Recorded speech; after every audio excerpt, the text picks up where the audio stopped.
Hello, I'm Diane Browder, Professor Emerita from the University of North Carolina at Charlotte, recently retired.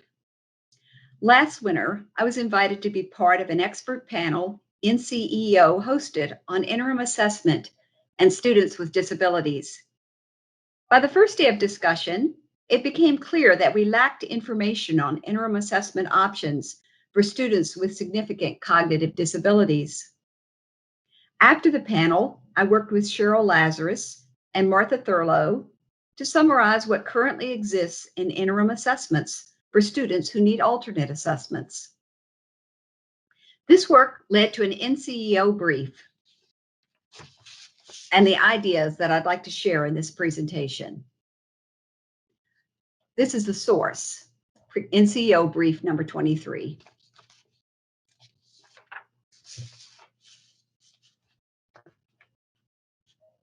Here are some interim assessment quick facts to get us started.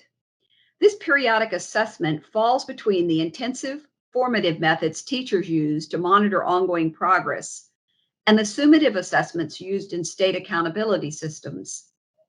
The appeal of interim assessments is they may predict end-of-year performance on the summative assessment, providing a window of opportunity to enhance instruction for student performance.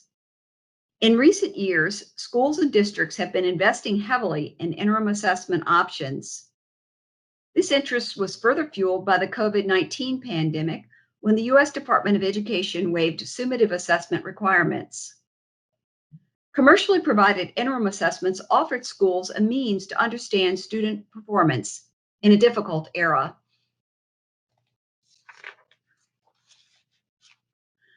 Another key fact to begin our conversation about alternate interim assessments is that whatever assessments a state or district employs, an alternate assessment is required for students with the most significant cognitive disabilities who pursue alternate academic achievement standards.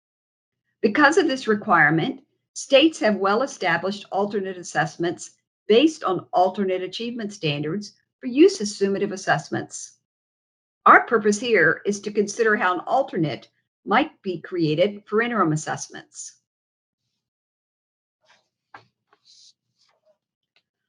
Although federal law is clear that an alternate must exist for students who are unable to participate in the general assessments used in accountability systems, this alternate option does not yet exist for the interim assessments.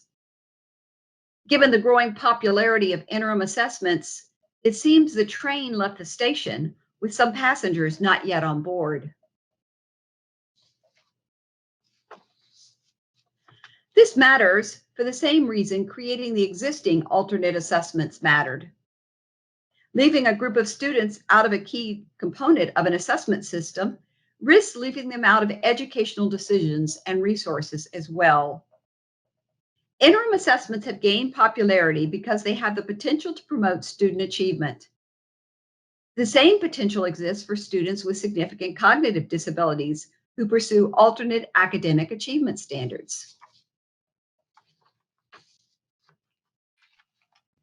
Educators currently have well-established options for students with significant cognitive disabilities on the two ends of the assessment spectrum, summative and formative.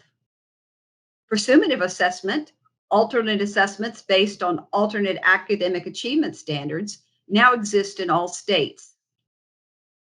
Typically, teachers administer these performance-based assessments in a one-to-one format near the end of the school year.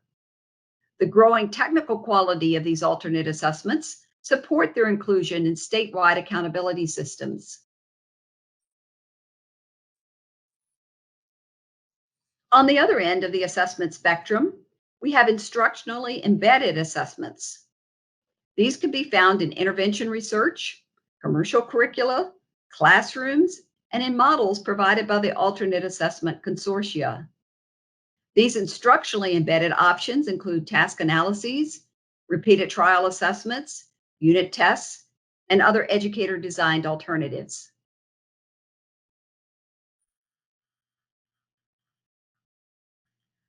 Although an interim assessment could offer advantages, the startling reality is that none exists for students with significant cognitive disabilities who need an alternate. After the expert panel in which we discussed interim assessments broadly, NCEO did some research to see if our impressions were correct that no options exist for students who need an alternate. First, they found that none of the popular commercially available interims offered an alternate option. Then it became clear that states using the interims in their SSIP evaluations for progress towards their SIMR were not including students with significant cognitive disabilities because there were no alternates. Even a review of research showed no references on alternate interim assessments. In 2014, Shawnee Wakeman, Claudia Flowers, and I mentioned interims were needed, but models, guidelines, research do not yet exist. Given that we must begin at the beginning to develop alternate interim assessments, it's important to consider their potential use. The uses listed here are those given for using interim assessments in general. Reviewing this list, it becomes clear that all of these potential uses could benefit students working towards alternate academic achievement standards. Sometimes test developers propose that their interim assessment can be used for instructional decision-making. As described earlier, we have excellent instructionally embedded assessments that serve this purpose.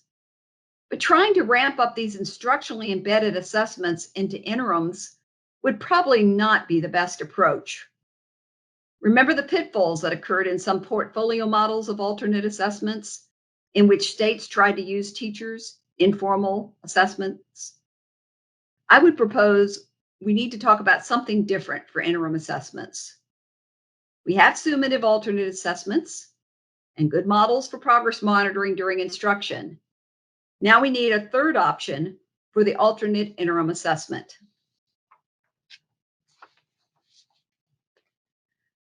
Although instructionally embedded assessments have proven to be useful in tracking student progress, they do not always predict summative assessment format outcomes.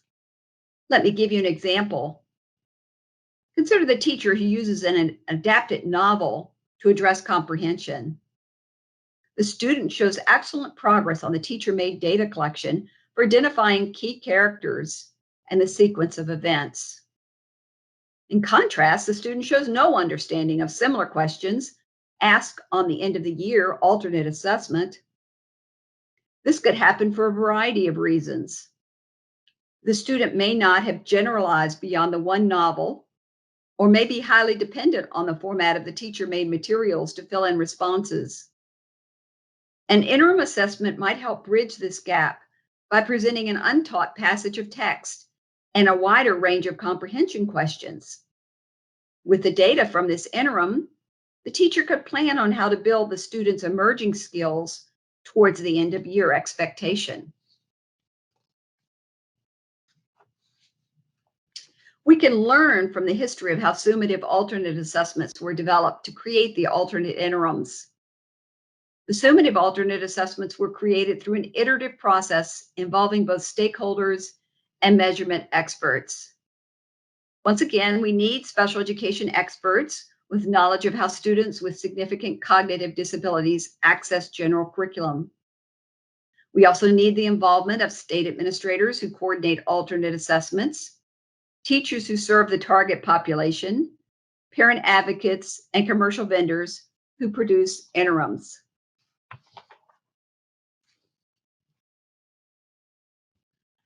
To envision what an alternate assessment might be like, we can begin by considering what exists for the general student population.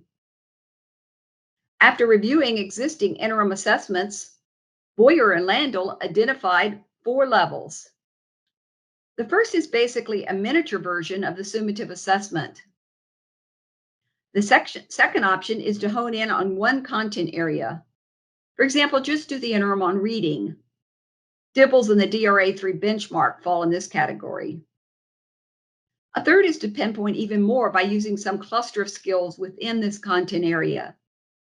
At the 4th level, the focus is on a narrow set of skills. These can be quick spot checks.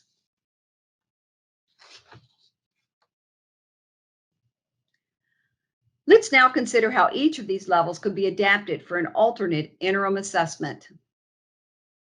The simplest to imagine would be to have a miniature version of the summative alternate assessment by using a smaller set of similar items from all content areas: ELA, mathematics, science. One idea would be to give this assessment some context by anchoring all the items in a real-life activity, like going to the museum. For example, the student is presented with an exhibit with questions related to informational text provided. Then the student is given a math problem and science concept related to the exhibit.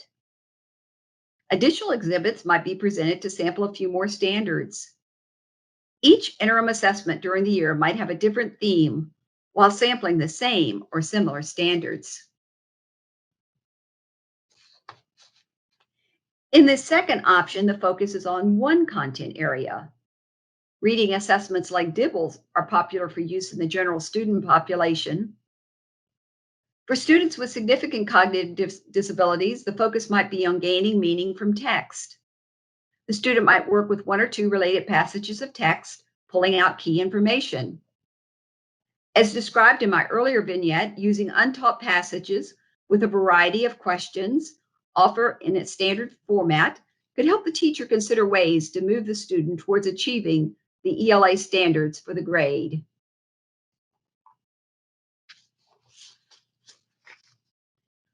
On this third level, the focus is becoming increasingly narrow. Now, instead of broadly sampling a content area, priority skills or standards are identified for the interim assessment. For students pursuing alternate academic achievement standards, curriculum experts and stakeholders could help determine the most important standards for the grade level. Or the decision might be made based on clusters of skills most at risk for poor achievement. I suggested two with which students sometimes struggle. The assessment might have both small ELA and math sections.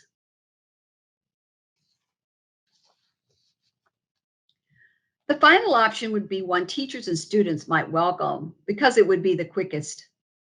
In this alternate, there might be just one item that could be administered in 15 minutes or less. Given that alternate assessments are usually administered one-to-one, interim assessments could compete with precious instructional time if not made efficient. If the tasks also include the option to use supports that might be faded over time, this quick option could indicate if the student is moving towards independence. Obviously, the format needs to match the intended use of the interim assessment. If meant to predict summative performance or be useful as an alternative to it, this quick assessment might not stand up to the technical quality needed.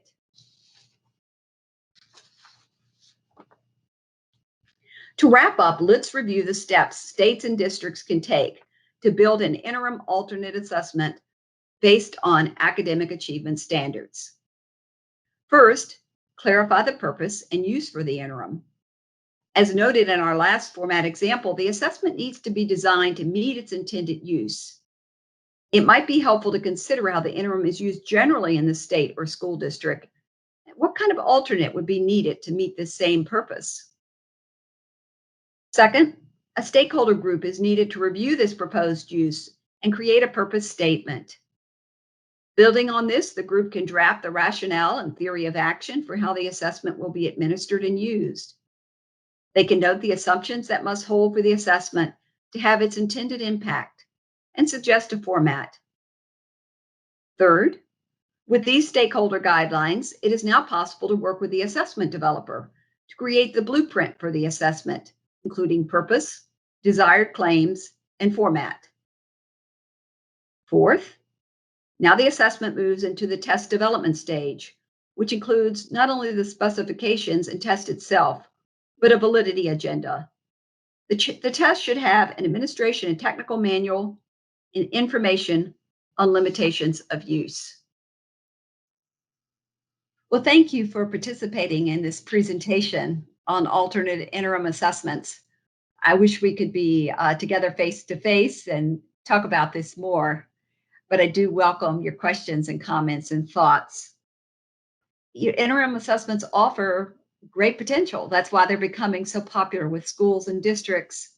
And so we have this urgent need now to create alternate interim assessments. But we also have a terrific history of how we developed our summative alternate assessments. And I'd recommend that that's our beginning point, is to once again use an iterative process with our stakeholders. Thank you.